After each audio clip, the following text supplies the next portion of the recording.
Hey everybody, I know it's our very last day of curriculum and stuff here, and so I wanted to try something new because I know a few of you are going to be out. I wanted to do kind of the audio video recording portion of this here, just so at least makes it kind of on demand here, because next week is going to be all review, and I know especially for fifth block, it's you guys are getting one less review day, so. I wanted to kind of do this recording, this transcription here, so at least you can hear my voice, do it as we would normally do in class, and it gives me a little bit of an idea of how potentially to arrange these for future classes here. So, I hate with all the snow days that we didn't get into more things in the latter half of the 20th century, but here we are. This is the way that it's got to be, I suppose. And so we're going to be looking, in this instance, about World War II and kind of the basics on it. So I wanted to kind of go over that with you here. So I'm sharing the screen of the notes. This is the same slides that you would have here. And you got to start with who's in it. We have the alliance system again, because we apparently didn't learn the first time that alliances will make things terrible. So we have the Allied powers, starting with us, or the United States, and our president, that is Franklin D. Roosevelt. Roosevelt's elected in 1932, kind of in the first few years of the Great Depression. He gets elected really in a sense because he is shown to have a greater connection to the average everyday person, and the incumbent president, Herbert Hoover, did not. Hoover was the laissez-faire, pull yourself up by the bootstraps president, which a lot of people were like, I had to sell my boots just to be able to feed my family here. So Roosevelt gets elected in 32, gets reelected in 36. And in 1940, as the war is going on in Europe, he runs for and wins an unprecedented third term. No president had ever won 3 terms. So to have a 3-term president is truly a first. And then he goes on to become a 4th-term president. He gets reelected, or I guess re-elected in 1944, though he will not live to see the end of the war. He dies in the spring of 1945. The leader of the British is Winston Churchill. He also will not see the end of the war, but not because he dies, but because he loses the election. He had kind of put running for re-election as kind of an afterthought because there was so much going on with the war effort here. So Winston Churchill, there, a very divisive figure, but yeah, he leads the British for most of the war efforts, including the Battle of Britain, where they are bombed relentlessly. He's able to lead the British through there, but as I said, lost the re-election, and as a result does not finish, though he will eventually get back into power, but well after the war is over. The French have been taken over. There is a kind of a French government that's running the show from England, but there's also part of France that is favorable to the Nazis that is running things in the land proper there. So the Allied portion of France, which is being run from England, that's still going. But that's not our big help. Our big help comes out in the East with Joseph Stalin. Joseph Stalin had a non-aggression pact with Nazis at the beginning of the war, which isn't technically an alliance. It's more of a I won't fight you if you won't fight me sort of thing, until Hitler decides to invade, which is mind-blowing to a lot of historians still to this day about why he chose to invade when he did not need to. He did not need to invade the Nazis when he did. He could have waited and waited and waited, and then done what he wanted to do, which was invade the Soviet Union. The Soviet Union is a communist nation, which is very much against what the Nazis stood for. So it was inevitable that they were going to go to war, but just the timing of it really did not make sense. So Joseph Stalin is welcomed over to the Allied powers, even though we're looking at each other very much with this kind of squinting eye look, like, yeah, I trust you now, but I don't mean I'm going to trust you later. But we need somebody, and Uncle Joe was the guy that we had. Over on the opposite side, you have the Axis powers. There's Adolf Hitler. Boo that man. We've talked about him a bunch of times. Benito Mussolini, who's the leader of the fascist Italian regime here, and the leader of Japan, Emperor Hirohito. Japan still has an emperor, though they also have the elected officials as well, harkening back to the Meiji Restoration. Now, the early stages of the war, that first date, get to know that one. You're going to need to know that. September 1st, 1939, Germany invades Poland. The United Kingdom and France in turn declare war on Germany as a result of that, and now the war is on. The U.S. is trying to stay out of it as much as humanly possible. We'll get to that in a minute. So in the meantime, it's basically the Nazis running wild on the rest of Europe. They capture France in the summer of 1940, which is a huge shock to the world. Remember, France and Germany were locked in trench warfare in the First World War for years and years, and for about 4 years or so. So they're not really gaining land. They're not really gaining a whole lot of speed at all during that war. A lot of people thought that's how this was going to be as well. But Hitler's kind of learned his lesson and does not want to get embroiled in trench warfare. So he actually does the complete opposite. So he flips and in turn creates this system that they eventually call blitzkrieg, or lightning war. It's meant to emphasize speed, moving quickly, moving fast through, and just really overtaking your enemy before they even know what hit them, as opposed to the trenches, which was just you dig and you stay and you don't get out of there for a while. So in the summer, they capture France. They use France as kind of their jumping off point to then in turn begin their invasion of Great Britain. And I guess I shouldn't say invasion so much as bombing. They bombed London, hoping that would knock the British out. But this is one of the points of pride of being part of the UK, is that they were bombed and bombed and bombed and did not give in. Even when they were bombed with this brand new V2 cruise missile, really kind of arguably the first modern day missile that had ever been developed, the British got hit and they got hit and they got hit and they got hit, and they withstood from there. Which brings us to the summer of 1941 and the thing I mentioned before about the Nazis invading the Soviet Union. Remember, they had a non-aggression pact with them. So to have this non-aggression pact and then to invade them anyway, Napoleon could have told you that invading Russia is a really bad idea, and yet Hitler goes and does it anyway in what is referred to as Operation Barbarossa. The Nazis invade the Soviet Union, and it will lead to a lot of death on both sides, and ultimately the destruction of the Nazis' eastern portion of their military.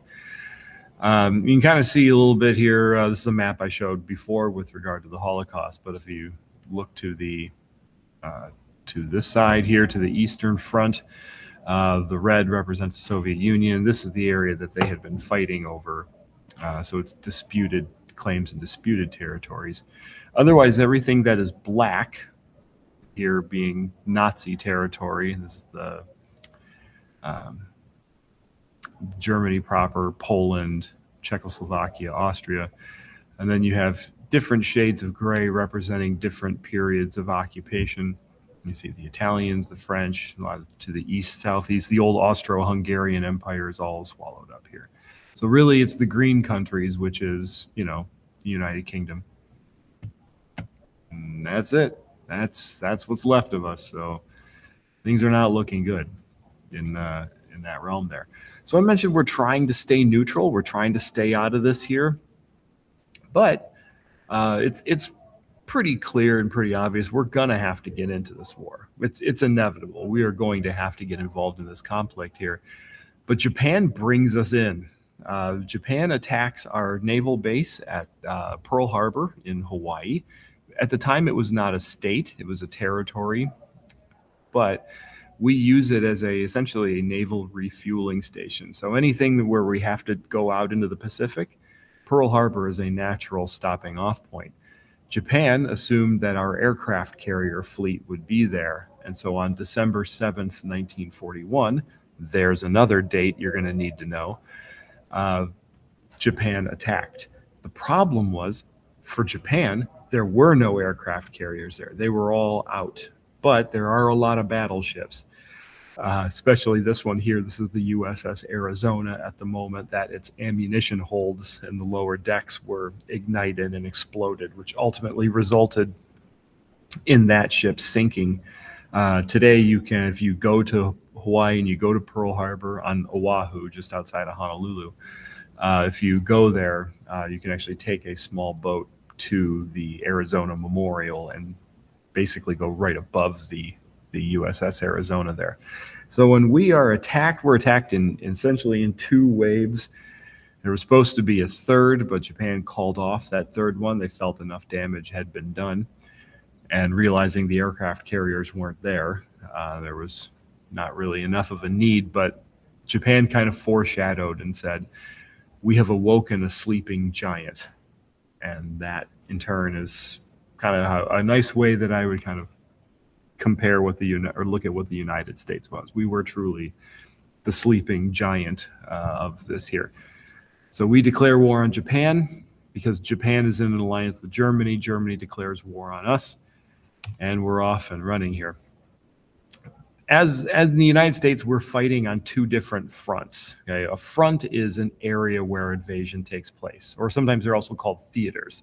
So there's the Pacific Theater, there's the Atlantic Theater. The Pacific Theater is, for the most part, the U.S. Navy and the United States Marine Corps against Japan. We also get some help from countries like Australia and New Zealand. They come up huge for us. But this is also where we get certain battles like Midway, Guadalcanal, and Iwo Jima. Think of it as like a tug of war, or like a reverse tug of war where you're trying to push the person out. We are being pushed out at Pearl Harbor. At Midway, we stop getting pushed. At Guadalcanal, we start to figure out and then begin to push Japan back. And then at Iwo Jima, we really start to gain momentum to push the Japanese back. This is a strategy we call island hopping, where we're just going to go island to island where we know the Japanese are. And subsequently from there, we're going to push Japan back until they eventually get back onto their home island. In Pearl Harbor, or on the day of the attack of Pearl Harbor, that's not the only attack. Japan attacked numerous islands during the course of on December 7th and subsequent time. So Japan has taken over a lot of different islands. The United States is determined to push them out. Over on the Atlantic Theater, it starts in Africa. It was felt that that was the easiest spot where we could really get in. So we get in Africa. We felt like if we could push everybody out of Africa, that would seal up the South, which would then allow us easy access to go into Italy, and to then force them out, which is ultimately what happens. We move our way through Africa, jump into Sicily, go from Sicily into Italy, and then from Italy, we go straight in. And that's where we'll eventually see the death of Benito Mussolini, who the people turn on him when they see the Americans coming their way. Hitler is watching that, and he sees the way the people turned on Mussolini when times got down. And there's a part of him that worries, if the same thing happens to me, are the German people going to treat me the same way? And if he thinks they are, he's probably right, that the people are going to be brutal to him. But meanwhile, we have the Soviet Union to the east side. We have the United States from the south. But everybody's asking, can we please get some fighting going on in the west? If we can get some fighting going in the west, that would force Germany to move some of their troops to the west side, which would then kind of open up a little more freedom in the south and in the east. So the decision is made on June 6, 1944, that there will be a land invasion of northern France, and what is known today as Operation Overlord, or sometimes simply called D-Day, or the invasion of Normandy, which is a French state. The same way that we have states, France kind of sort of has states too. But the coastal one is Normandy. And boy, there's a lot that goes into it too. Like Normandy is your point where, there's thought of like, well, they wouldn't attack there. The Nazis thought we would attack another place called Calais, which was closer. So they put all their defenses there, and then we go down to Normandy. So it's a longer boat ride, but it could have been worse because the defenses were better at Calais. The defenses were not quite as solid at Normandy, and so the U.S., even though they took heavy casualties, were able to establish themselves on the beachhead and get in there. So they progressively move in. This is the United States, the British, and the Canadians, as well as some helpers from France, whoever can help. We're also, as they're moving in, they're also starting to liberate countries and in turn open up their resistance fighters, places like the Netherlands and Belgium. Those places will get liberated and in turn help join the Allied war effort. Hitler, though, is going to throw everything he's got at a particular spot in the south, hoping that if he throws everything he can, he'll break the line and be able to, it's called flanking, to be able to flank the Allies. The problem with that is you have to break the line. And so the line bends and the line gives a little bit, but it never breaks. And today we call it the Battle of the Bulge, in that the line has bulged out, but it does not break. It just kind of curves out a little bit, but then eventually is going to force them back. And that will really begin the process of seeing the end of it all. This picture, I've been to Normandy. I've been to this is Omaha Beach, actually. Well, this is not the beach portion, but this is the spot where some of the Nazi cannons were. But if you look really far in the background there, you see that blue stretch in the middle. That's the water. So that's where the landing craft would have been coming in, right through the water. These strips of red, these are poppies, which is kind of the international, or it's the symbol for the British military. You see the British military and Canadian military, they always wear their poppies around Memorial Day. So those were poppies that were planted after the fact in memoriam to the British and Canadians who lost their lives on the D-Day invasions. As we get towards the end here, Mussolini, I mentioned before, he is captured. He disguises himself as a private in the Italian army until somebody kind of looks at him and says, hey, no, get back out here. He's eventually hung from a light post and shot God knows how many times. Him and his wife both are basically publicly executed. The U.S. and the British are moving in from the west. The Soviets are moving in from the east. The U.S. is moving in from the south. And really, it's all designed to kind of squeeze the Nazis until they eventually burst like a pimple, as it were here. Hitler gets married in April 29th. He had always been single. He always wanted to maintain this allure of attractiveness. Like, ooh, he's single. That means he's available. Oh, Hitler. Ugh. Gross that man is. Well, he eventually marries one of his mistresses, an actress named Eva Braun, and they commit suicide the next day, April 30th, 1945. A second in command is appointed as a means of taking over. As soon as this guy takes over, he immediately says, let's talk surrender. And May 8th, 1945, VE Day, or Victory in Europe Day, is announced. The Atlantic theater of the war is closed. The fascist Italians are done. The Nazis are done. But Japan is still out there, which brings us over to the atomic bombings.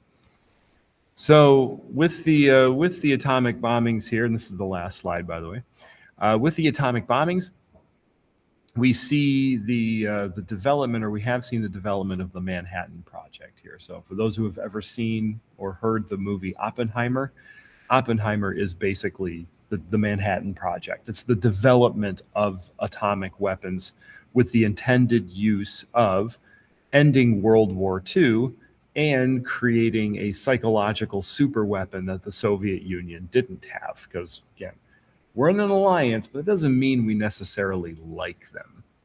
So the Manhattan Project was the program to develop the atomic weapons. Japan is told, they are told we have a major weapon. They know that we've got it. But the thing with Japan is that in the Japanese military mind, surrender is worse than death. And so surrendering is just not something that they are going to do or going to be in any process to want to do. The U.S. does do a lot of other things, though. They do a lot of kind of urban bombing, a lot of city bombing, dropping weapons in towns. We also call it civilian bombing or civilian attacks, but they pretty well firebomb Tokyo almost out of existence.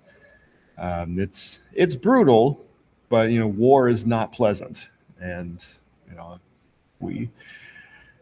it's a good thing that it's terrible, or else we'd grow to love it. I think it was that was a old William Tecumseh Sherman quote. War is hell. It is not a pleasing thing. So the fire bombings of Tokyo take place, but it's the Japanese are still not surrendering. So the U.S. began a couple of different plans. One is to use atomic weapons.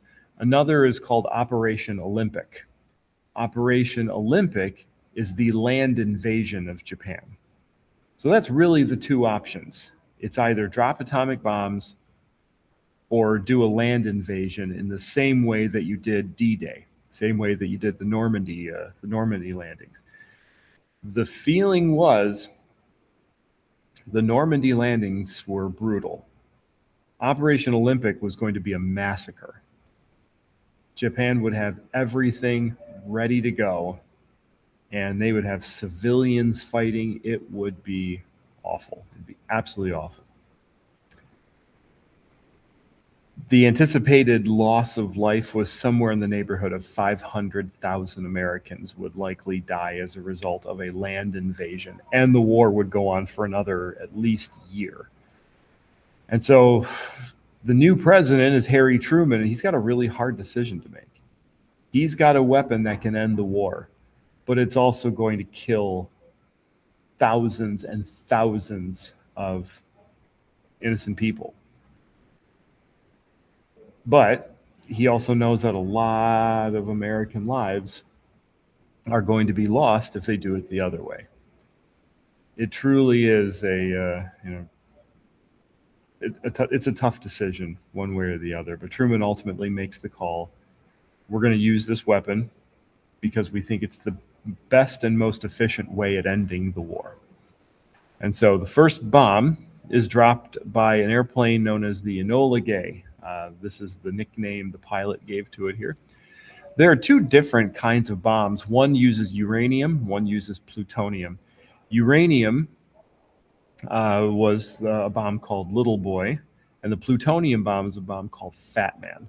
And it's named truly for the look of the bombs here. Little Boy is tall and narrow. Fat Man is short and fat. So they kind of want to see which one is the most destructive. And so on August 6th, the Enola Gay drops Little Boy. On August 9th, another airplane. They were both B-29 Super Fortresses, but in this case, this one's called Boxcar. Boxcar drops Fat Man on the Japanese city of Nagasaki. So Hiroshima is where little boy is dropped, Nagasaki is where Fat Man is dropped. Both of them technically classified as military targets, which is true, but there are also civilians there. So again, it's a very hard decision to make by President Truman, but he makes the one that he thinks will be best for the American people as a whole. After the second bomb and the understanding that there's more, even though I don't think there was, I think they had 3 and that was it. They tested one in New Mexico and then the other 2 they used. But with the thought that there's going to be more, on August 15th, 1945, Japan surrenders. World War II officially comes to an end at that point. And it's from there that we will stop as well. So that is the World War II, what you need to know, in the last set of slides for World War II. And I'll stop the recording. If you got any questions, come see me in class.